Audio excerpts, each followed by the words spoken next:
جی بالکل، اگر آپ اس میں یہ دیکھیں کہ آپ بے شک گوگل پہ جا کے سرچ کریں کہ آیت اللہ سید علی خامنہئی خدا ان کی حفاظت فرمائے کہ ان کا جو ہاتھ ہے وہ کیسے زخمی ہوا اور اس حالت تک کیسے پہنچا، تو وہاں پہ واضح طور پہ آپ کو پورا واقعہ ملے گا کہ 1981 میں جو ہے وہ ایک دھماکہ ہوتا ہے مسجد ابو ذر میں نماز کے دوران، اور وہاں پہ دھماکے کی وجہ سے بہت سارے لوگ زخمی ہوتے ہیں، اور ان کا جو دایاں ہاتھ ہے وہ بھی زخمی ہو جاتا ہے، اور اس وجہ سے اس کے اندر کیا آ جاتی ہے، شلل آ جاتا ہے، اور وہ اس کے اندر جو حرکت ہے وہ ختم ہو جاتی ہے۔ تو یعنی بنیادی طور پہ تو پہلے تو یہ ہے کہ ان کو فالج ہوا نہیں ہے۔ اگر کوئی بندہ کہتا ہے ان کو فالج ہوا ہے تو اس کی معلومات نہیں ہے، آج بھی انٹرنیٹ اس کے پاس ہے، اور وہ بے شک جو ہے وہ تحقیق کرے، اور وہاں پہ عربی عبارت لکھنا چاہے اردو لکھنا چاہے تو اس کو ساری واقعی کی تفصیل کیا مل جائے گی۔ یعنی پہلے سٹیپ میں تو یہ ہے کہ یہ جو ہے وہ اس طرح کی چیز نہیں ہے۔ دوسری یہ جو روایت ہے کہ صاحب الفالج جو ہے وہ صحیح بندے کی نماز نہ پڑھائے، اس طرح کی کیا ہے ہمارے پاس بہت زیادہ کیا روایات ہیں، اور اگر میں جو ہے وہ روایات کی طرف جاؤں تو بالکل ٹکراتی ہوئی روایات ہیں۔ روایات میں تو یہ بات بھی ہے کہ جو ہے وہ جو تیمم کرنے والا بندہ ہے وہ دوسرے کو کیا ہے نماز پڑھا سکتا ہے، تو لہٰذا روایت میں جو بات ہو رہی ہے وہ صاحب الفالج کی ہو رہی ہے، اور یہ روایت دوسری روایات سے ٹکرا رہی ہے، اور ٹکرانے کی وجہ سے جتنے بھی ہمارے اخباری علماء ہیں، شیخ حر عاملی علیہ رحمہ اور شیخ طوسی کو بھی آپ لے لیں، انہوں نے اس کا عنوان یہ باندھا ہے کہ مکروہ ہے نماز پڑھنا،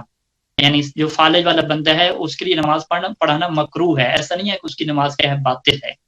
یعنی میرے کہنے کا مطلب ہے کہ پہلی بات تو یہ ہے کہ یہ فالج کا کیس نہیں ہے کہ آپ اس کو فالج کے اوپر فٹ کر رہے ہیں،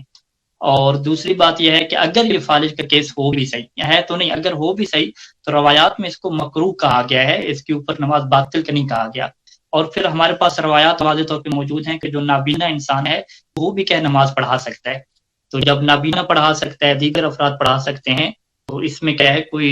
ایشو کیا نہیں ہونا چاہیے۔ بہرحال میں یہاں پہ حوالہ دے دیتا ہوں، وسائل الشیعہ جلد نمبر 8 ہے، اور جلد نمبر 8 کے اوپر کیا ہے یہ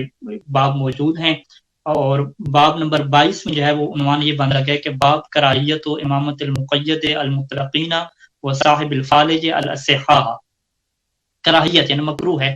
اس کے اوپر اگر آپ باب دیکھیں تو وہاں پہ واضح طور پہ یہ باب موجود ہے کہ جو عامہ ہے، جو اندھا ہے، وہ دوسرے کو کیا ہے نماز جماعت کرا سکتے ہیں، اور اس میں صادق آل محمد نے فرمایا تھا کہ اندھا وہ اندھا نہیں ہوتا کہ جس کی آنکھیں چلی جائیں، اندھا وہ ہوتا ہے کہ جو دل سے اندھا ہو جائے اور کچھ سمجھ نہ پائے، وہ اندھا ہوتا ہے۔